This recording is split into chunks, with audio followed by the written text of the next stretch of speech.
Nobody has a stash of crack. Oh, I got piles of crack, bro. That shit doesn't last. You don't just have like, yeah, I got like emergency supply of crack. Don't touch it. Dipping into my savings of crack. You know, some people put like a $20 bill in their wallet and be like, I always have an emergency $20 bill. And if I spend it, I replace it. No one's sitting around like. Is that a thing? Some people do that, but there's no one like ever who's been like, I have an emergency crack. I got one crack rock. I don't smoke it. If I do, I replace it. I never, that way I always have a little crack. Just a little emergency crack. Man, speaking of freaking crack, though, this movie was trippy as hell. What's the worst thing that can happen? What's the worst scenario? He's gonna come here. Ask me. I'm gonna say no. Do the job. No, Don. Yes. No. Yes. No. Yes. I can't. You can. I can't. Don't do this. Do what? What am I doing? This. This what? I know a bloke who knows a bloke who knows a bloke. Now, you know this bloke. Do I? This is a bloke you know. Wants me to put a team together. 8 men. Strong. Good boys. Gotta be good boys. Look dumb. Look dumb? It's like this. Like what? I'd be useless. Useless? I would be. In what way? In every fucking way. Why are you swearing? I'm not swearing. You think it'd just make you down, leave the table, lie on your pool like a fat blob laughing at me? Do you think I'm gonna have that? Do it. I'm retired. Do you think I'm stupid? Some twat? I'm not really up to it. Is your middle name ungrateful or what? I'm retired. Are you gonna do the job? It's not a difficult question. Yes or no? Say it. You see, Gal, where there's a will, and there is a will, there's a way. There's always a way.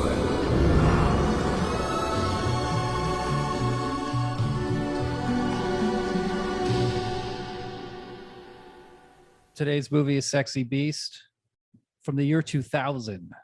Y2K, directed by Jonathan Glazer, starring Ray Winstone, Ben Kingsley, Ian McShane, James Fox. The Mandarin. He's the Mandarin. The bald guy is who? Which one's that? I couldn't remember what that character was called. I was thinking like, was he the Oriental? It kind of. And then Shang-Chi, he's in it again. Yes, the same character, which was freaking. This dude is such a good actor. Ben Kingsley. Yes, my God. Yeah, he's like one of the most terrifying in this movie. He's like one of the most reliable actors you'll ever see. Like, have you ever seen Schindler's List? No, I haven't. Yeah, we. I don't believe I don't believe the Holocaust that actually happened. So, well, you'll love couldn't have. It could not have happened. Did it happen? It's happening every day, dude. Every day there's a new Holocaust. Oh, Jesus. Thanks, Biden. Hey, man, we're gonna have a Holocaust. Gonna combat inflation with a Holocaust. We're gonna That's your Biden. We're gonna get everybody a little camping. Just sniffing hair while he's talking about it. He's just in your ear whispering. His tongue is kind of like hitting the little lobe of your ear as he's saying all this. We're gonna get everybody on trains. We're gonna take a train ride to Auschwitz. I'm gonna hire the first Black Holocaust to happen. Office like commandant. Yeah. So Ben Kingsley's he's in Schindler's List. He plays like a Jew who works with Oscar Schindler, played by Liam Neeson before he made action movies. The role that made him, of course, is Gandhi. And Gandhi is that's right. Yeah. Not a good movie. watched bits of it on TV. I've never watched the whole thing. It's like 4 hours. It won Best Picture. In the 80s, whenever a movie won Best Picture, it was usually like the shittiest, most boring movie, like Chariots of Fire, Driving Miss Daisy. A lot of the 80s Best Picture winners are not good. Ordinary Driving Miss People. Daisy's not good? Isn't that like, I thought that was like a really good movie. I've never seen it. Driving Miss Daisy? No, it's like a fucking forgettable. So Driving Miss Daisy is notorious for winning Best Picture over Do the Right Thing. And Do the Right Thing is a movie people still talk about. You know, with all the George Floyd riots, it's like, it's very relevant because at the end of Do the Right Thing, there's a race riot. And Driving Miss Daisy is just, you know, boring. It's just lame. It's it like sounds boring every time anybody talks about it. It's a boomer movie. So Gandhi is kind of a boomer movie. Gandhi, though, does have amazing production values. And Ben Kingsley is half Indian and half Jewish. Is he? I was going to ask what his deal was. What's his damage? He definitely grew up in England. He's an English actor. He studied Shakespeare, like all the great English actors. And yeah, he's just amazing in everything he's in. He's amazing in Sexy Beast. He's amazing in his Sopranos episode where he plays himself.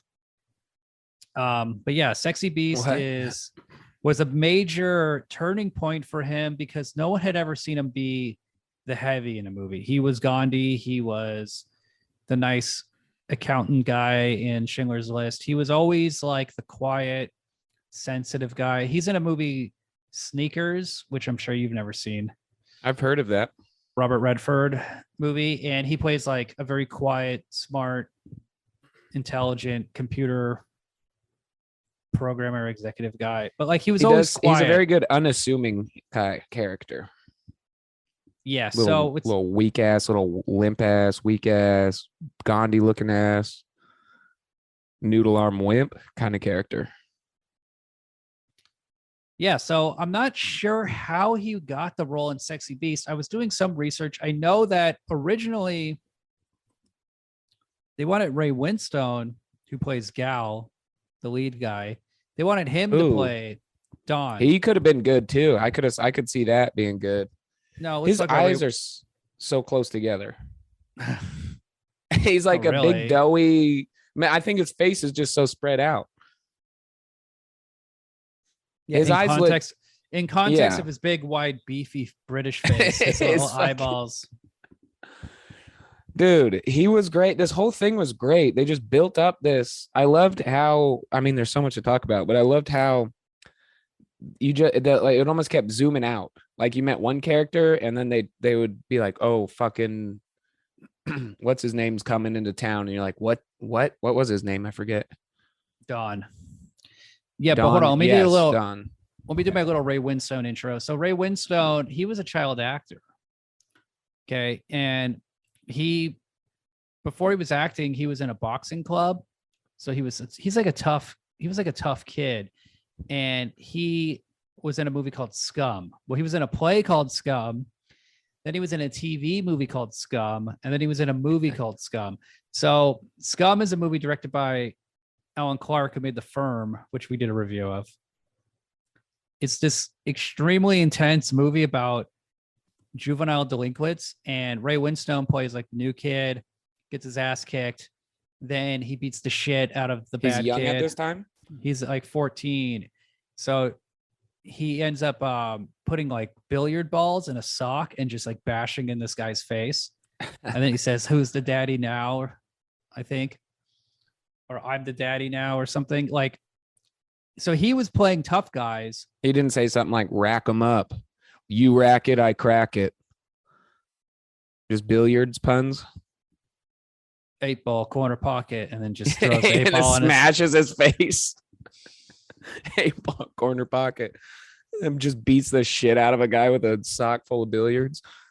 He beats him up with pub game, so he takes darts. Just throws it right at his nose. No, but The Irishman. That's the name of that movie. But he was in a lot of stuff in the 90s. He kind of he's in a few movies where he just plays like horrible gangster guys, like or criminal drunk guys. Like he's in a movie called Nail by Mouth, directed by Gary Oldman, and then he's in a movie called The War Zone, directed by Tim Roth. And those are just like horribly bleak, depressing. In Britain, there's a realist movement where they call it like a kitchen sink drama, and there's just like there's so many British movies about like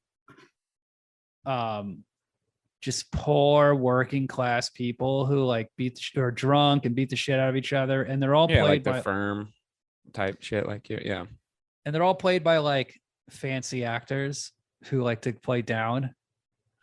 So that is I don't know. funny. He seems fancy actor. They're all like fancy, He's highly pretending educated, to be poor. Yeah, highly educated actors. But like, you know, a lot of, but those guys still have crazy shit in their background. Like you can still have a drunk parent and be rich. Yeah. So it's kind of realistic. But yeah. Well, what the fuck happened with me? I just got drunk, poor parents. You're not a good actor. Sorry. You didn't study. Shakespeare. Could you memorize a Shakespeare soliloquy? Name one. I mean, I can't. I try. There's only like a sentence. Romeo and Juliet. Thou art. No, that's. Thou art. I couldn't because it's horny for my loins. Horny for my loins. So Stanley Kubrick said when he made Spartacus, he loved working with the British actors because every day they knew their lines. And he had never had that experience before because like really? He said American actors kind of knew their lines, but weren't. He said the preparation of a British actor was so amazing. And that's why he moved. I mean, he had many reasons he moved to England, but that's one of the reasons why he moved to England and made movies with English actors. Like these guys prepare and they study a gangster movie the way they would study a Shakespeare play. So yeah, they're freaking nerds and dorks, dude, over there. America. Let's go. Well, USA all day, baby. Their acting is I would say overall they have better they actors. Run a holiday, dude. Look at the MCU. Every single like major American quote unquote actor is fucking from the UK. Every one of them. But no, like so America, our good actors are weird. Like Nick Cage. Yes, Nicolas Cage, Robert Downey Jr., Marlon Brando. It's like I heard Downey Jr. though is he's very good at preparing. And like that's how he got the Iron Man role. Well, that's not why he got it, but he just like memorized the whole spiel. Yes, he's good, but in a like very British way. Outside the Iron Man movies, he was especially when he was coming up in the 80s and 90s, he was very a party loose. boy. Yeah, so Sexy Beast. This movie is directed by Jonathan Glazer. Now, this director, this is his first movie, but before this, he blew up because this is his first movie. He made a bunch of music videos. His biggest music video was Jamiroquai, Virtual Insanity. Oh, I don't think I've seen that in 5 years. It's been a while. So this guy, he's definitely visually very interesting. He also directed that movie Birth we watched with Nicole Kidman. And that was the movie he made after Sexy Beast, which I think he was like, I don't want to be. That's where she wants to fuck the kid, right? The kid wants to fuck her. And then she's like, all right, let's just take a bath and talk about it. Want to see my pussy? And he goes, what's that? I mean, no, I already know what it looks like because I'm definitely a grown man inside of a child's body. Yeah. So around this time of Sexy Beast, you had Lock, Stock, and Two Smoking Barrels and Snatch and Pulp Fiction. So there's a lot of like gangster revivalism, but this movie is awesome because it's really just about two characters battling each other, and they both are completely stubborn. You got Ben Kingsley as Don Logan, who just wants Gary, played by Ray Winstone, to do a job in London, and Gary's he just doesn't want to do it.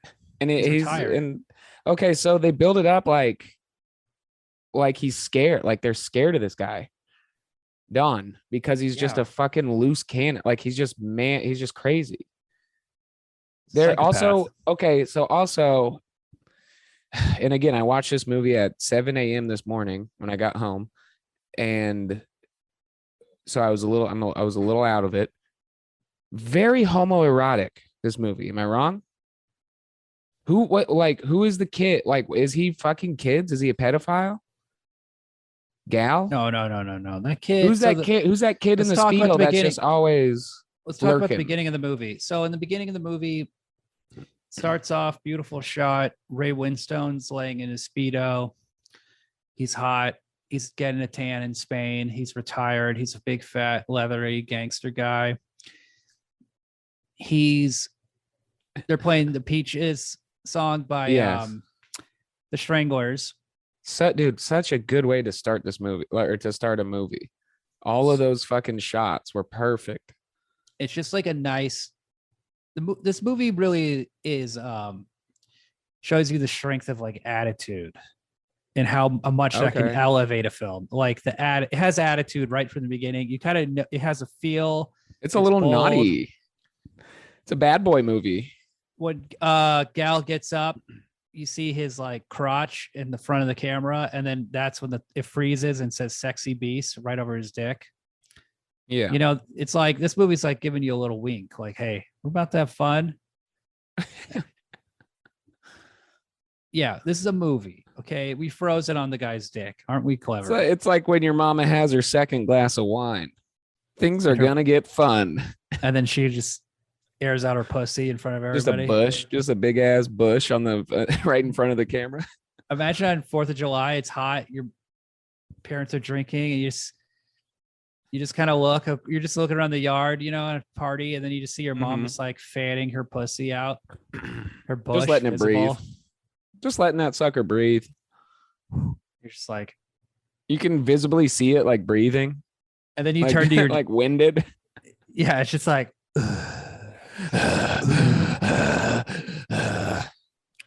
Yeah, you just see like no, it's dry. It's somehow humid and dry at the same time. She like spritzes it with like a spray bottle, wets it up, and then I'm just a little kid in the Speedo across the pool. You turn to your dad, and he's just like, he makes eye contact with you and just like looks down, depressed. He's just sad. Oh, poor guy. But yeah, so Ray Winstone gets up, and then he's standing there fanning himself with this little baby fan. And this giant boulder falls down the cliff behind him and lands right in a swimming pool, almost killing him. And this is like the bad omen that sets up everything about Dawn, right? Like this is he's a big bald boulder of a man. Yes. But he's living the good life. He's living high in the hog. He's retired. He's got his buddy H. This is a very weird British name. Aitch. Yeah, I didn't understand. I was watching it with subtitles, and I thought it was just a fuck up. But, you know, he's a funny guy. He's always talking about things like, you get a swimming pool, you can color it, you can dye it, you can get have a blue pool, aquamarine. He's into like goofy stuff that he's like reading online. And then he's a real Adam type. He's just really suggestible from sponsored Instagram posts. He's a little more high end, but yes. If it was Adam, he'd be like, get a brass coin, stick it up your nose, cures all your disease. You don't need chlorine. It'd be some shit that's like a cleaner for the pool that's not chemical but also doesn't work. It's just piss. You just put no, we can't talk about it. Adam's not here. We can't talk about it. We do need to mention, Adam's not here. Adam's in Mexico getting pissed on by a donkey. He's in a donkey show. but he's like, do I have to he's the first man to be do I have to fuck the donkey, or can it just piss on me? And they're like weirded out. He's weirding somebody out at a donkey show right now in Mexico. Like, this guy's weird. I don't want him barking at the donkey show. Have you met the new guy? He's weird. They go, these Americans, they're just so underprepared. The British guys just come in. They already know to fuck the donkey. They know their lines. They know. They know how to fuck. Yeah, they suck. They know how to fuck this donkey. They know they fucking suck this donkey. And these Americans just come in and wing it. It's about getting pissed on and stuff. So this little kid, he's just like a guide, because like it's like Ray Winstone doesn't have kids.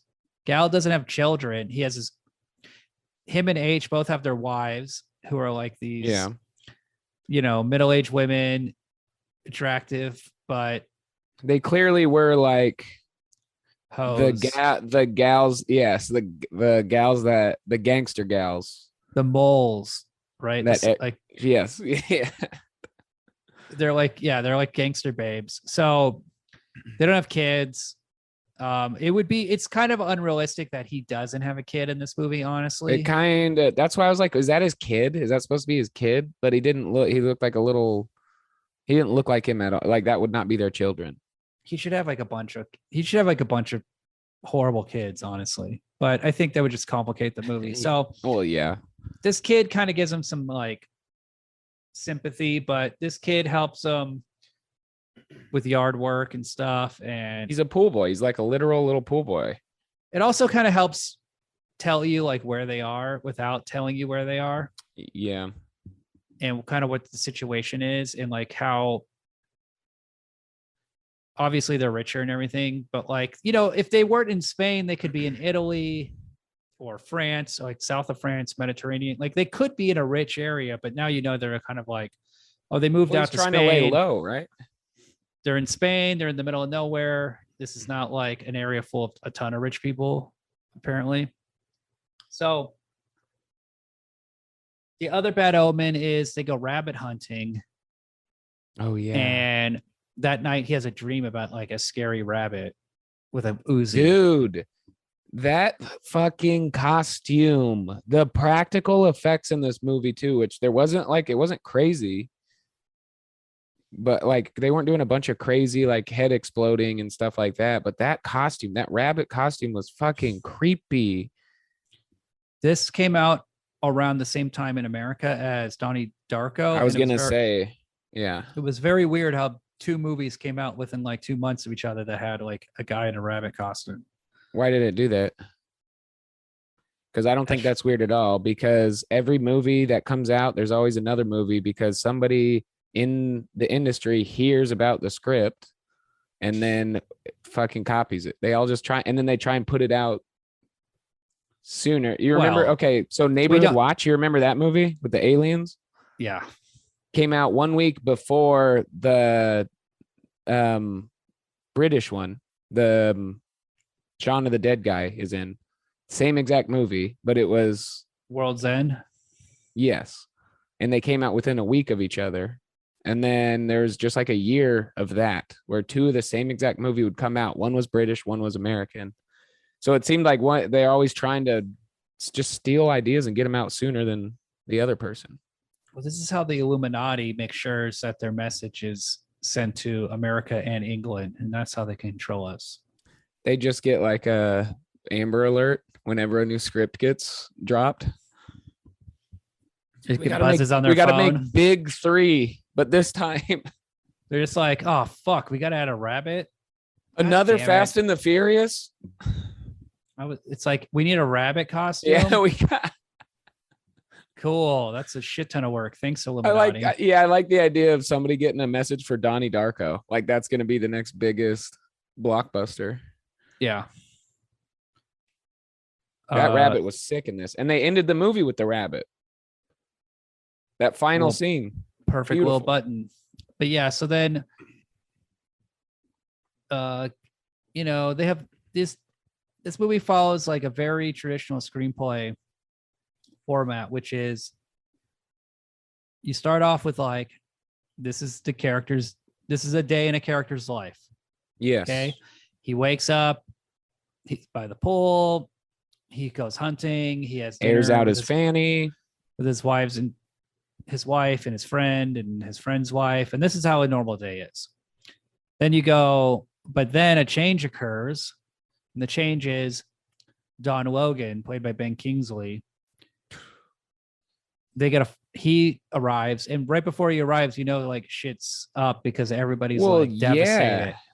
At that fucking dinner, dude, they're like mention that Don's coming, and literally like record scratch, the whole mood of the movie changes. Because then he's like scared. They seem scared or like stressed out. Well, because they're retired, right? Yeah. And also they're like building up how crazy this fucking guy is without even mentioning it. You could just tell by the way they're reacting. Like, oh, this guy's a fucking. Okay. Okay. Well, he's like, we'll handle it. We'll handle it. Okay. Okay. But you can tell he's like kind of shaking in his boots. It'd be like if Charles Manson called me. He's coming over. Kingsley would be a good Manson. He looks kind of like later year Manson. Shaved head Manson. Mm-hmm. Put a little Swazi on his forehead. From Gandhi to Manson, and that'll be his documentary when he dies. From Gandhi to Manson, sexy beast in between. Gandhi Manson. Gandhi Manson, the love child of Gandhi and Charles Manson. But yeah, so Ben Kingsley shows up, and he's just like, he has this very weird rhythm to everything he does. Yeah. It's so funny and so off-putting and so strange. And like the majority of the movie is just Ben Kingsley in the tension of him with Ray Winstone. And this sleeping is like on his fucking couch, just crashing on his couch for a couple nights, trying to convince him. And this is something we can all relate to, this guy's coming over, like we have to tolerate him, like yeah. Especially with couples, right? This is a classic thing of like, oh, your old buddies come in, your old college roommates come in. I'm that guy. Yeah, that's me. Like this movie is operating on the same levels as like a goofy Owen Wilson comedy, like Drillbit Taylor. Yep. It's not about him. He's with Matt Dillon and his girlfriend or whatever. I never saw that movie, but like this is just, it's like, it goes to show you that the same shit that works in a goofy ass movie also works in a drama or like a high end movie or a high level movie or whatever. Like, oh, the stakes are way higher because you have this psychopath. Yes. In your living room, and presumably it's set up so perfect. Presumably we know that they have a history, obviously, and that he's crazy. And now this fucking dude's just yelling at you from your own couch. It's not that he's or powerful or he's crazy. Like the boss or whatever. It's definitely a gangster. Yeah, he's like the boss, like, So, I mean, he's crazy the first time he starts talking. He's crazy. Yes, when he starts, they ask him about his brother. He goes, "Malky, he's all right. Did you patch up things with him?" Guess you have to ask him. Yeah, he has this very weird way of talking, and everybody else is just like walking on eggshells, right? Like they don't want to talk to him. It's very uncomfortable. It's very awkward. If you say anything to him, you don't know what he's going to say. He's just like, and also he's so funny though, just to watch. Like everything he does is so funny. And they said they never changed the script. This is exactly as it was written. Really? Which is amazing because it's so concise and short and like simple. But this is the brilliance of the movie, because like a lot of people who complain about this movie, they're like, oh, it's light on plot. But the strength of the movie is that it's light on plot, but every scene has juice. Is it light on it? Yes, it is not light on plot, I don't think. I mean, it's one thing, it's like one consistent thing. We'll talk about that later. But okay. Yes. But and how long is the movie? 72 hours approximately? Yeah, it's like from when Kingsley shows up to the end. It's only a few days, four. Right? It's like 3 or 4 weekend. Days. Yeah. Everything Ben Kingsley says, it's just so fucking funny. And in the rhythm, oh my God. Dude's great. We're looking at Saturday, but you're needed in London this Friday. It's a bit sudden, isn't it? Sudden? No, it's very far from sudden. Teddy's been working on this for 5 months. Dan almost that. I've been in on it for 2. It's not sudden. Preparation. As far as the actual job's concerned, it's a piece of piss. A monkey could do it. That's what I thought of you. Cheers, Don. And like things go wrong like immediately. So Kingsley describes the whole job to him, and this is a great scene. You find out the job is a bank robbery. That's why we're doing it this month. But you have Ian McShane was at an orgy, kind of like an Eyes Wide Shut style orgy, and it's really cool the way the orgy is presented because everybody's bored. Yeah, and like rich, and they're kind of over it. Well, it was more of like it wasn't even an orgy. It was just like a bunch of rich people watching 2 people fuck. It's like what Adam's at right now in Mexico. Like Adam's sitting there bored watching a donkey get fucked in Mexico, and he's like, Can there be pee involved? Just bored as hell in the front row, him and his wife. He's like, waiter. Wait. I have a question. Is Donkey gonna piss on her? Or is she gonna piss on the donkey? Como es piso? Or he's just like really bad at Spanish. Como es piso? He just pisses on it. Just pisses his pants. Como es piso? But Ryan, now I'm totally distracted. So we were talking about the orgy, right? Okay, so then there's Teddy. Now Teddy's the head gangster. He's the head muckety buck. This is Ian McShane, the guy from Deadwood. Yes. This is what I loved about how it kept zooming out. It started with the main character, and then Ben Kingsley. Gal, and then Ben Kingsley, and then the world gets a little bigger, and then you think, okay, Ben Kingsley is the top dog, and then you meet immediately, like 10 minutes later, you meet the guy above him. And it was just the fucking beautiful direction. And that's how I saw it. It felt like I just kept seeing more and more of the world. Yes. It doesn't waste your time with any bullshit. So like Ian McShane is Teddy. He's very cold in this movie. He's very like dry. Like he's seen it all, done it all. And then this guy behind him, played by James Fox, is like staring at him, and he's like, "What are you staring at?" And the guy's like, "The back of your head." And then it cuts to this like really weird shot of Ian McShane like getting fucked in the ass. Yeah. But it's like you don't see the guy fucking him, but it's all like wet and there's like water splashing everywhere. That's what I'm saying. It's very homoerotic, bro. This is a gay ass movie. It's gay, like, dude. Because there's that little boy in the Speedo. There's the dick shot. Like, I get what they're doing, but it's like a bromance. Sexy beast, yes. So it's yeah. But it's very, very homoerotic. I was horny as hell watching this movie. So this is all tied into the casting of James Fox. James Fox, who plays the rich guy who runs the bank that they rob, he's in a movie in the 60s called Performance, and it's a legendary British gangster movie. It's directed by Donald Cammell and Nicholas Roeg. Nicholas Roeg went on to direct Walkabout and Don't Look Now and all these like 70s classics, Man Who Fell to Earth. But Performance is famous because James Fox is in it as a gangster who's gay and has like, there's like weird gay orgies in it, and like Mick Jagger's in that. And is that where he got AIDS? Mick Jagger doesn't have AIDS. He looks like he does. He doesn't. He needs to change his diet. He got AIDS from Magic Johnson. I don't think Magic ever had it, to be honest. All right. So is this like a homage to that movie? I believe so.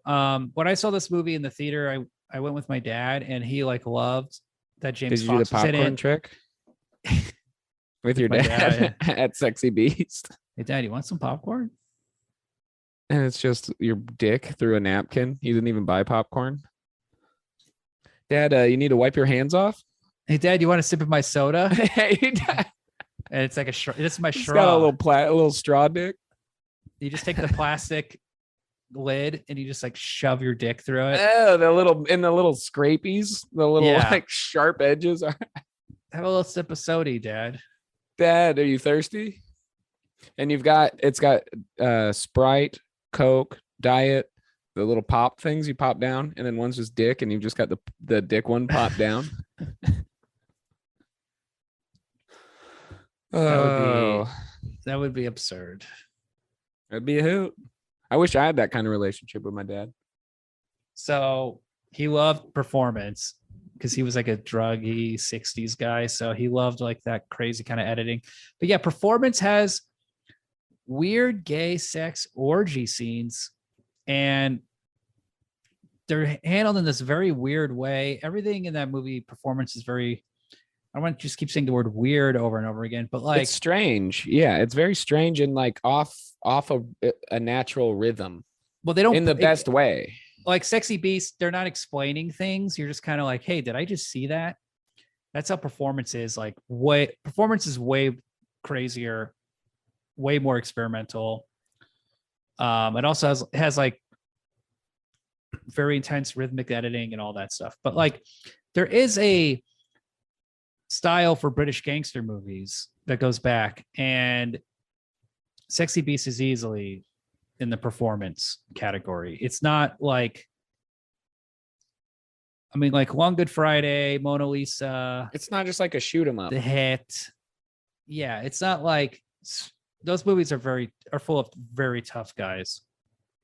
Although I guess Mona Lisa, he's like kind of sensitive. Well, but yeah, I mean, fucking Kingsley, dude. And then we find out Kingsley is like literally schizophrenic, or something, like, or he's got multiple he's like talking to himself when he's shaving after the first morning. He's like literally having a conversation with himself. But it's like, oh my God, it's so fucking good.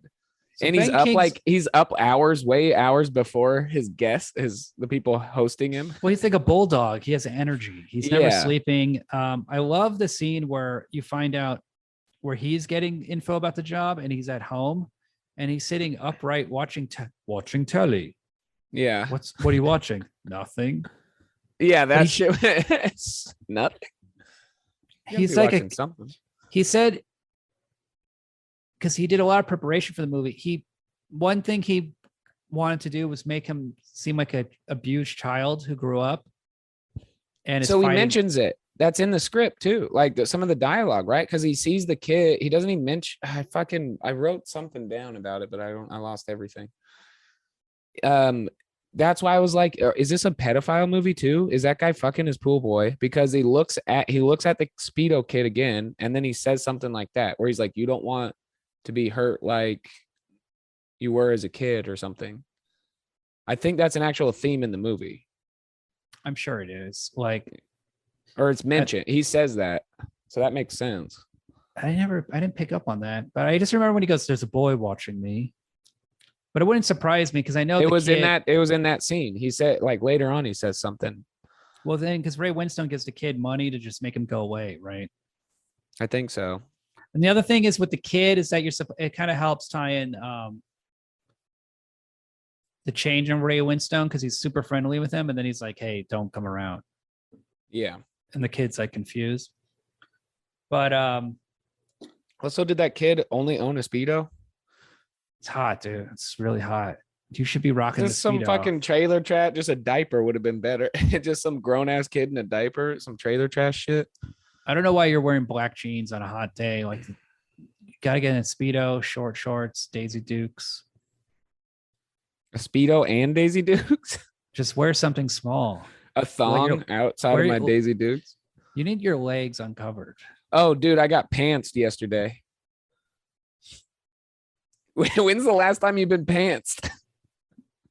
Not recently. I was at the bar and I was peeing in the bathroom, and my buddy came in, and he just it was like 6 a.m. in the morning. We're just still drinking there, and he just opens the door as I'm peeing, and he fully pulls my pants down, and then him and the girl that was also chilling was just laughing. I was like, I wasn't even upset. I was like, she was in the bathroom.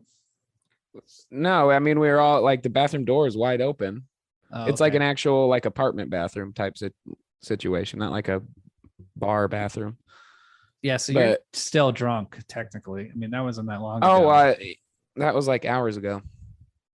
You're and I'm still drinking, but I slept for a couple hours. But I got pantsed and I felt like I wasn't even pissed. I was just like, this is some middle school shit. I think the last time I got pants was like my brother in like 4th grade at a birthday party or something. Like a swim in a swim. Pantsing seems like it's like when you're a kid, it's very innocent, it's very fun. It's pretty Yeah. Imagine doing it like I'm a 33-year-old man that got pants like this morning. An elderly. You just pants an elderly person out like I just at a random stop sign. Like an old man.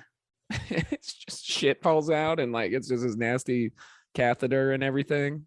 You like, when you pants him, his catheter gets ripped out of it. You do like a YouTube prank thing and you're like, hey, do you know the way to like Main Street? You're like got an old man talking to you. He's like, oh, you want to go down Vine and make a left? And then like, yeah, you want to go down left, pointing. And then your buddy runs up behind him and just pulls down his like cozy Sunday sweatpants. Yeah. His ass. All these hard candies fall out of his pocket. And then he just run away laughing at this old wrinkly ass. He can't bend over to pick his pants back up. That's fucked up. He's crying when he gets home and his wife, he's like tearing up. His face is red. His wife is like, what's the matter? I've been pants. And then she leaves him. She divorces him because we've been together for 65 years. You're leaving me now? I can't be with a man who's been pantsed. She walks out, dies. It could happen. That could happen. You're lucky. Hey, pranks aren't a practical joke, y'all. You're lucky. You're lucky you're 33. You can survive this and you're not married. Grown ass man getting pantsed. Humiliated. I got humiliated. So you're pissing. Were you midstream? Could you pull up the pants? Or did you have to I was also just like piss? fucking wasted. I just kept, yeah. At this point, we were just peeing with the door open. Like all three of us. But just laughing, being sloppy drunk. It pretty much, yeah. Getting pantsed. Men in your 30s. Dude, it was funny, dude. He pants me while I'm peeing, and then he stuck a thing up my butt, and then I'm just like describing getting sexually assaulted. It was funny, it was funny though. Like 50 years ago, you could have like a 12-year-old son. Hey, we were talking about that last night. I would literally have a 13-year-old kid right now if it weren't for this beautiful country and Planned Parenthood. If it wasn't for women giving up the goods, if you know what I mean. Yeah, I had a phase where I poked holes in my condoms. I thought it was a funny joke. For when you sucked off guys. Yeah.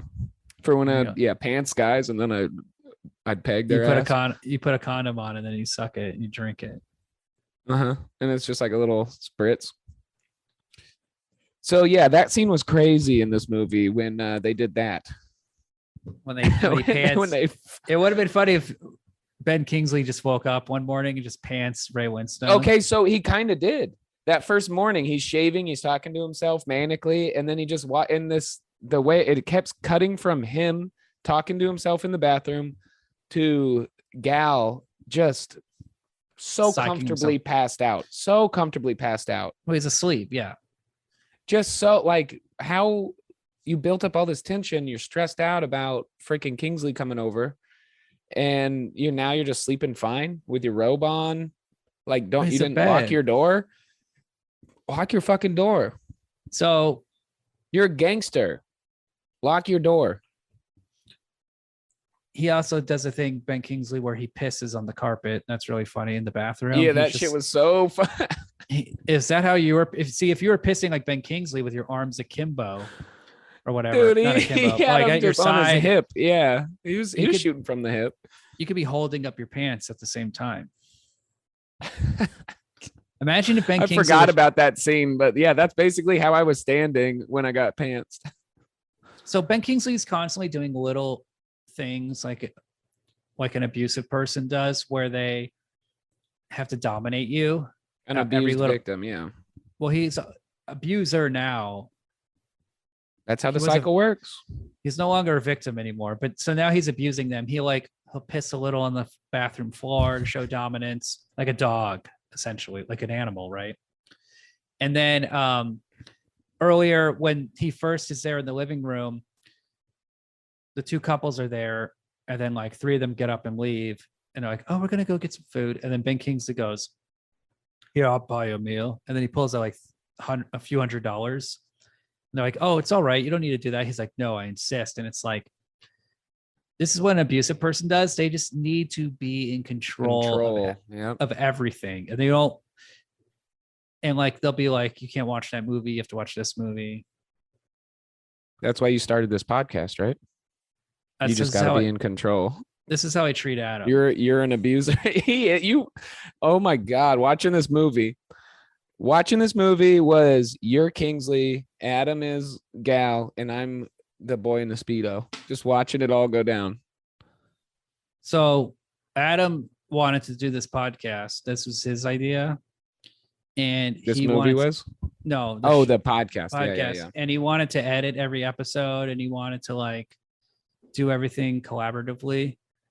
And one by one, I took over every single aspect of it. And well, it's got to get done. Somebody's got to do it. But like, I edit the episode. When he would edit the episode, I would complain about everything and be like, "It's late. You did this wrong. You did this wrong." And then once I took over editing, I just broke all those rules. I said, all those things I criticized him of, I just broke. Yeah, I watched that happen. It's not a joke. No, I watched it happen in the group text, y'all. We have a group text, and I'm the only one that talks in it anymore. I will say this though. The one thing he did that I'll never do is I would go like, "When's the episode going to be done?" And he'll be like, "Saturday." And then he won't get it. And then it'd be like Sunday. I'd be like, "So did you finish it?" He's like, "No." I'm like, "Well, why'd you tell me? Why'd you say it was going to be done when it wasn't? Just just pad it." It would piss me off. But anyway. Yeah, and you're the fucking Kingsley, and then you're coming and pissing on his carpet, and then trying to get him to do one last job. He's tried to quit the podcast like 20 times, and you're like, "Just one more job." Which I want to get to the fucking robbery because I didn't get what was going on, man. And I might have been going in and out. I'll be honest. All right. So they're going back and forth. Ben Kingsley's hilarious. Look, if you haven't seen this movie, watch it. Yeah, it's one of the funniest movies ever made. He's insane, dude. He stresses me out watching it. Like, it was like a good stress out, but I was like, "Fuck, this guy needs to get chill. Everything smoke some weed or something." He does is funny, and it's not like I can convey it on the podcast. It's not like I can say like, "Yeah, oh, when he said this, his eyes squinted a little bit." It's not that doesn't actually. It's he's a fucking genius. You can't. But everything just watch he does, Sexy Beast. There is one more thing I want to say about his performance, which is the other big inspiration for his performance, he said, was his grandma. And I was looking out for this, and I feel like the key scene for him to clue in on his grandma is when he finally gets like really angry. They're in the kitchen. Ray Winstone is kind of like leaning against the counter, looking away. The camera is like tucked behind a wall, and you see like a little out of focus sliver of wall in the foreground. And Ben Kingsley's just like, fuck you. That's it. I'm miserable. Why should you ever be happy? Like, yeah, fuck you. I don't ever want you to be happy. You're a whore. He's like yelling at Daisy or whatever her name is. And he's like, oh yeah, we got to talk about her. Like, and then you're a fucking whore. And then he goes, "That's it. I'm leaving. I'm gone." And it just made me like really think about like a psychopathic family member who you just like can't deal with. My mother gets drunk like that sometimes. A lot of people in my mother's side of her family do that, where they'll just get blackout drunk and then they'll just fucking scream at each other, like scream at each other. But like, you can tell they're not talking to anybody. Like, it's something like they're processing something. Like, they'll be like, fuck you. And it's like, obviously you're going through something. But then they'll do, "I'm out, I'm leaving." And then they'll just leave. And then we'll see him the next day, like my uncles or whatever. Then we'll see him the next day at the family function, and they just won't mention it. And then we just all go about our day. And it's like, you just fucking walked out literally like he did. And then he goes all the way to the airport, goes like through TSA or whatever. And then is like, yeah, I don't want to, gets off of the plane. That's fucking such a good scene. So he storms smoking. He's smoking on the plane. Yes. Yeah. What are you going to fucking do about it? You're going to wait until I'm done smoking? Sir, can you please put out your cigarette? And he's like, what? This? We can't take off cigarette. Until you put it out. Cigarette? What? This? No, I'm not going to put it out. Not going to put it out. And then he gets pissed. They throw him off the plane. No, he just walks off. They weren't even. He walks off. He could have got away with it if he would have just sat there. Like he could have probably. He's like, you know what? Fuck this. So he walks out of his walkout with his little leather bag. He walked out of his walkout basically, and went back to the house. And then he's in security. And then the security come in. They're like, they want to arrest him. And then he makes up the story about being molested by the steward. Yeah, what the fuck? This guy's crazy. He's manic. He's just crazy. Well, he's not crazy because he knows how to get away with things. I think he's just aggressive. What? He's a psychopath. Yeah. He's a psychopath. He's a sociopath. He's not crazy though. Yeah. He knows how to manipulate. He knows how to manipulate people. His anger issues are probably holding him back, honestly, because he's so smart. It's like Teddy is the opposite. Teddy's very cool, very underplayed, calculating. He's way more in control. But Don Logan comes back to the house. There's a big fight. They have the rifles from the hunting that day, and the little kid runs up. He's going to shoot Don Logan, but doesn't his gun break or something? And then I don't know. That's kind of how I was going in and out, because that's when it gets a little artsy again, and it keeps cutting back and forth from the heist to the shooting. So you never see that scene. You never see that scene in its full. No. You see clips of him yelling over the next climax, over the next half hour. But okay, can we talk about the heist? Their brilliant heist. Why was it under? I don't get it. Why was it underwater? Okay, so Ryan, is that just artsiness? No, there's a big explanation for this. It's what they rob is an underground safety deposit box bunker thing in the basement of a bank. Okay, a very exclusive, rich international bank. Those don't exist, do they? Underwater in London they do, in New York they do, LA not so much, but like places you gotta go through a pool to get to it. In Europe, where you have international clients, you have very rich people. Yeah, I guess a bank on the coast. So as Teddy's leaving, they highlight this spa that's next door. Oh, that's right. It's very simple, Ryan. They're just next door. So next to I know. this I'm big, telling you, I was fucked bank, up watching it. Like I was smoking a joint. I was fucked up. I missed a couple of some things. Next to this big, expensive bank, I was too busy getting pantsed. Is like a gay bathhouse or like a friggin' underground spa thing. And Gal goes to London. He's all on edge because he's killed Don, and it's ironic now that he didn't want to do the job, but now he has to do the job because Don's dead. So his life is in horrible danger. And then homeboys, because he's like, so what the fuck? Where's Don? He's like, so I heard Don was hanging out with you. Where's he at now? And then he's like, his life's so shit. He's like, he got on a plane. He flew away. He's like, really? And then what happened? He's like, how do you know? He's like, well, he called me from the airport. Yeah. What? He's like, no, he didn't. Also, yes, you could with a guy like Don. That's not how you lie. You lie by telling the truth. You go, he fucking snapped and yelled at me and my wife and then stormed out of the fucking house. I don't know where the fuck he's at. You don't tell him that. Yeah, you go, I don't know where the fuck he's at. So the reason why I guess you don't. Yeah, you don't want to say you guys got in an argument. You can't say like I got an argument. It was self-defense. I killed him. You don't want to give away information. No. You just with a guy that's like him with anger issues, you could be like, I don't know. He just fucking snapped and yelled and stormed out with his suitcase. Said he was going to the airport. his story's bad because it's like, imagine Don Logan being like, "Oh, I All just right, landed. goodbye." I just landed on a plane. Got off the plane. I'm just checking in. Let you know, I had That's a what I'm lovely saying. holiday. Had a lovely holiday. It's very nice. Appreciate the carpet that I pissed on. Saw a donkey show. It's beautiful. Gorgeous. Yeah, he's not just like, just ring it in, just to let you know, had a great time. Yeah. Love you, buddy. Can't wait to see you for the big bank robbery we're all doing together. Just leaving a voicemail. Yeah, so he killed him. They buried him in the She killed him. Daisy killed him. Dee Dee, sorry. Dee. Also, Don talked about how she used to be a porn star.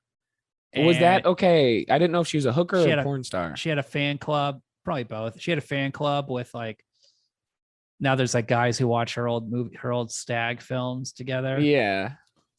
I kind of feel like that's like a reference to this British movie called Get Carter with Michael Caine. That's really good. There's like a pornography like element to that movie because gangsters used to make porn. That's like a big thing. Films. Well, no, but they used to make porn. It's not porn if it ain't a snuff film, in my opinion.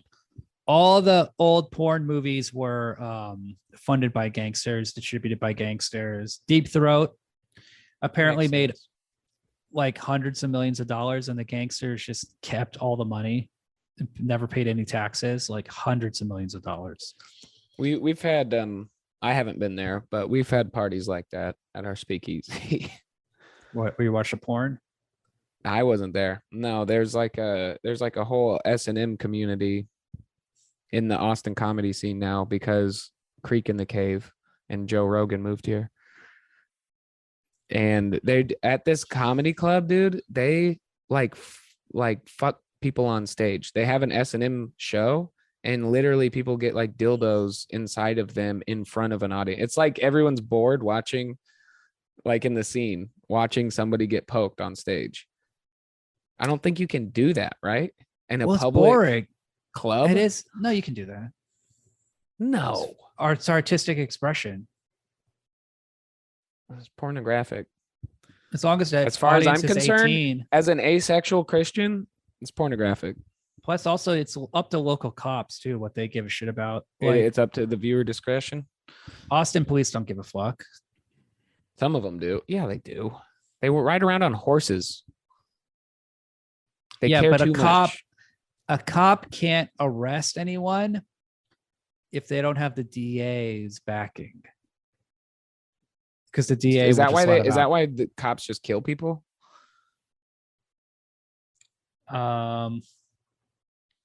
Basically, it's up to if they know the DA is gonna let them go, or if they have a hard SDA, they're gonna be aggressive. If they have if they know the DA's soft, they're not gonna like.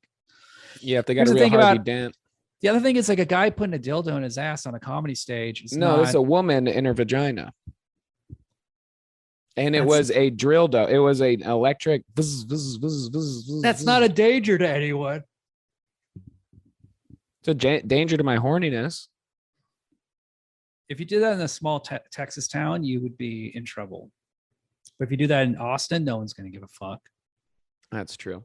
I was in Berkeley on acid, and I saw Extreme Elvis do a show at People's Park. Extreme Elvis? He's a big, fat, obese Elvis impersonator who got fully nude, lit an American flag on fire while singing Elvis songs, pissed on the American flag that was on fire. Also had a dildo Jesus or dildo crucifix he wore around his neck on a necklace that he like quickly shoved it up his ass and then sucked it and then threw it in the audience. Oh God. He went ass to mouth on himself. Cops were watching this whole thing in front of me, like two Berkeley cops on bicycles, and they were just like laughing. And like they're like seen it. They've seen him before. They've seen it all. They don't care. It's like because no one. It's just a bunch of adults, and no one. I mean, that's unhygienic. No one's outraged. It's like a cop isn't going to do anything unless someone complains half the time. That's funny you say that because they just shoot people when they want for running and jogging and stuff. Well, if they think they're alone, right? Like that but it's one guy so they shot. funny, Remember that yeah. guy they shot in the back in North Carolina Which or one? whatever? And the cop shot him in the back. That makes sense. He thought he was alone. Now, the crazy thing about George Floyd is he's on camera and he's like talking to the guy on camera. There's like a whole crowd of people, you know. Yeah, like, I mean, it's not that crazy. Rodney King, all this and that. well, Rodney King, they thought no one was watching. Definitely didn't think anyone was videotaping Rodney King. But you know, I heard cops are going to do what they can get away with. Rodney set all that up. I heard it was like the What guy about- from What about the guy Rodney from Empire? Dangerfield? No, Rodney Dangerfield. King. Rodney Dangerfield King. Hey, I don't get any respect. Hey, Just as beating he's the just shit getting out. pummeled like on VHS in the 90s or whenever that is. just Getting pummeled. angry Hey, cops. Just beating the shit out of him. Hey, whoa, come on. hey, whoa. Can we all Whoa, just get along? hey. Oh. Don't start a riot. Don't start a riet about it.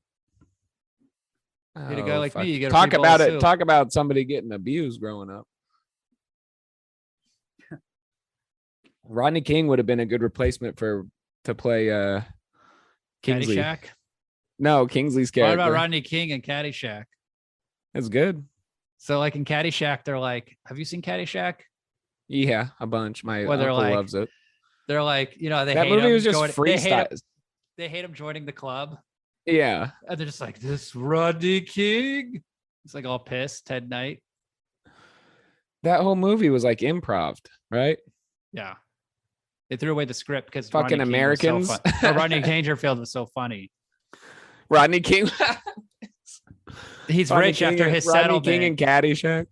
He's rich after his settlement and then joins the club, Bushwood, and they're all pissed. Oh God. There's a riot on the greens because he joined. What about Rodney Kingsley? He's been Holy shit. No. Because Kingsley would be the one kicking the shit out of somebody. He was scary in this movie, right? Like he was the muscle. Like he was a little scrappy looking guy, but he was just like unhinged is what it seemed like. Yeah, But not I called him a unhinged. bulldog earlier. Like he Yeah, looks like that's he would perfect. just rip your throat out. He would just fucking attack you and kill you like a pit bull. You just, yeah. And the other thing is, Gal is so out of shape. He's so fat and lazy now, living high in the hog. Yeah. One thing he said is to prepare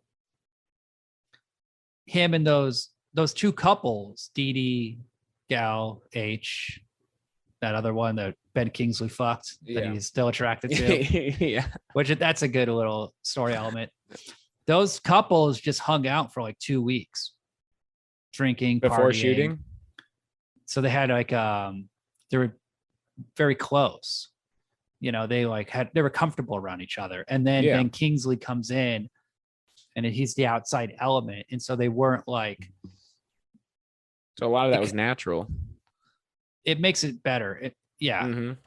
So but yeah, Teddy is pissed because he knows Gal's lying. He knows he killed Don Logan. He knows how Don Logan And so behaves. who is Don to Teddy? They seemed closer than, was he any relation? Because he seemed actually upset. Like nobody seemed to like Don. Whenever they talked about Don, he just seemed like he stressed everybody out. Well, he's his muscle. Yeah. He's his muscle. Okay. And you need at least one guy. But were like they that brothers? in your crew? No. Malky is Don's brother. So here's a funny bit of trivia. Malky is the guy they mentioned earlier. And I was watching it with subtitles during the robbery. You hear someone say Malky. Oh, he was there? Originally, this would have been dumb, and they changed it. Ben Kingsley was going to play Malky as a twin. Yeah. No, that So then it would have ruined been like, hey, look, Ben Kingsley's at the robbery. But they just his felt it was, brother. that's like a soap opera thing. Yeah, that's a little too on the. They do that in the Sopranos movie, Many Saints of Newark, and everybody hated it. People hate when that shit happens because, like, I mean, I did not like it in There Will Be Blood. I'll tell you that much. With Paul Dano, and that was what, just a random on-set call. Yeah, That was because a they last had minute decision. Well, Paul Dano played the first brother. But then Then they they had a had cancellation or some shit. They had a child actor playing the preacher kid who was 12. And apparently Daniel Day-Lewis intimidated him with his acting and his, preparation. I mean, I can see that. Yeah, it's fucking psychotic. And it just wasn't Method working. acting sucks, dude. Like, you don't just act. So I don't get that. It was a combination of just, I feel like Eli Sunday, played by Paul Dano, that's a lot of people will say like, oh, that's the weaker performance. It's not as good as Daniel Day-Lewis. No, but also so. He's starting with he has no preparation. He immediately had to jump into that role. Yeah. And so he does pretty well considering how difficult that is. He's not uneven footing. I'm not a big Daniel Day-Lewis fan. He seems like he's a tryhard. Yes. Him and Christian Bale just are like, just don't like stop. Well, so it's not worth it, man. Like, yeah, the machinist or whatever. Sure, you lost all that weight, but like, what? Daniel Day-Lewis wanted to be in Pulp Fiction really badly. He wanted to play Vincent Vega, and I can't imagine a guy that uptight. I thought Vega. Didn't he play? He was in it, wasn't he? God, it's the scene where they're in a basement of a pawn shop, and he comes out in all leather. The Gimp, wasn't that Daniel Day-Lewis? Yeah, he lived as a gimp for 7 years before in a pawn shop. In a fucking trough in a pawn shop. He was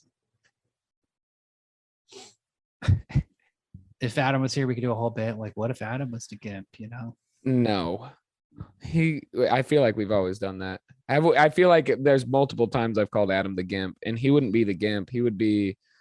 What if Rodney Dangerfield was the gimp, and he was like, "Hey, I don't give you respect." Finally, you open my cage.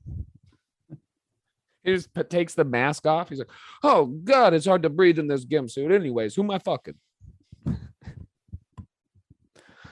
Oh God, Back to College or whatever that movie's called. Back to School. No, Back to College. The sequel. Rodney King goes back to college, and he's like trying to party. You're like, sir. It is after the riots and everything. Like, this is years later. Yeah. Like, sir, are you drunk in class right now? You're just like asleep. Yeah. Remember he was on Celebrity Rehab and he was just like drunk all the time, Rodney King. For real? Well, apparently being beaten near death nearly by the to police. Death. And then causing a whole city to riot. Caused him some trauma. And he was a drug addict before anyway, so that'd be cool. God damn, to become like a symbol of It's tough being a martyr like that. Jesus Christ. A victim of that level. Okay, so the heist, what did they were getting like pearls, underwater pearls and money. Safety deposit box of all these like rich. But it's also underwater. Didn't make any sense to me. Well, the jewelry could take. Did it get flooded because they drilled into it? Flooded because they drilled a hole from the swimming pool into the safety deposit box. So then all their money is just going to be fucking wet. Well, it wasn't money so much as like pearls and trinkets and stuff. And there was a lot of things in like plastic bags already for some reason. So like they could get like documents and bonds and shit. Why did they need Gal? I know they don't. They built it up like you're the safe cracker. We need you. We can't do the job without you. And then we get that, and he's holding a drill. All he does is drill. Anybody could drill. All the guys are just these fat 45-year-old beefy dudes who are laughing and smoking and drinking. Just having a blast. It's gonna be me. I mean, that's basically where I'm at, getting pantsed before we do the big heist. Working at a trap house, getting pantsed. Going to comedy shows, people getting drilled out on stage. Look, Brian, you have the good life now. But 10 years from now, I don't have 15, the good life. 15 years from now, you're going to want different things. And you're going to be like, I'm just getting pants, getting strapped, getting a dildo up my ass at the BDSM club. Getting Venmo $20 about it. You know, you got to grow up. Tragic it's tough. Life. You don't, it's not that tough, and you don't gotta. Like, it's not hard to grow up. You just get a job and get fucking boring and then work all day. That's easy. It's boring. It's funny that you're a comedian because, like, I can see where you're going to end up. And it's like, at best, you're Doug Stanhope, which is you're just a fucking drunk. You're a fucking drunk. I'm not gonna like, yes, at very best. That's at very best. That's the very best. That owns 2 shows, like, or 2 houses. That's so I'm gonna get, like, randomly. I'm gonna get on houses. Yeah, across the street from each other. Or so at worst, you're like, what, Eddie Pepitone? Just have a roommate or something. I don't know what his deal is, but like, he's really funny. He's got a wife. He's doing well. He's also probably Doug Stanhope-ish. But I mean, like, they're both extremely funny people, right? But like, well, then they get a couple big deals. They got a couple big deals so they can coast. Right. Like the Man Show. I'm sure he's still getting some Man Show. I don't know what we're talking about. The worst is obviously fucking Brody Stevens. Oh shit. Fucking yeah, I'm gonna be more of a Brody Stevens Gerardo. type. But you're so like, there's so many dead comics. Mitch Hedberg. I mean, you already look like Mitch Hedberg. Mitch Hedberg was considered like the funniest comedian in America when he died, and just lived in an RV. I'm gonna die just like pants to my ankle in some dirty bar bathroom, some illegal speakeasy bathroom, just pantsed. The last thing that happened to me was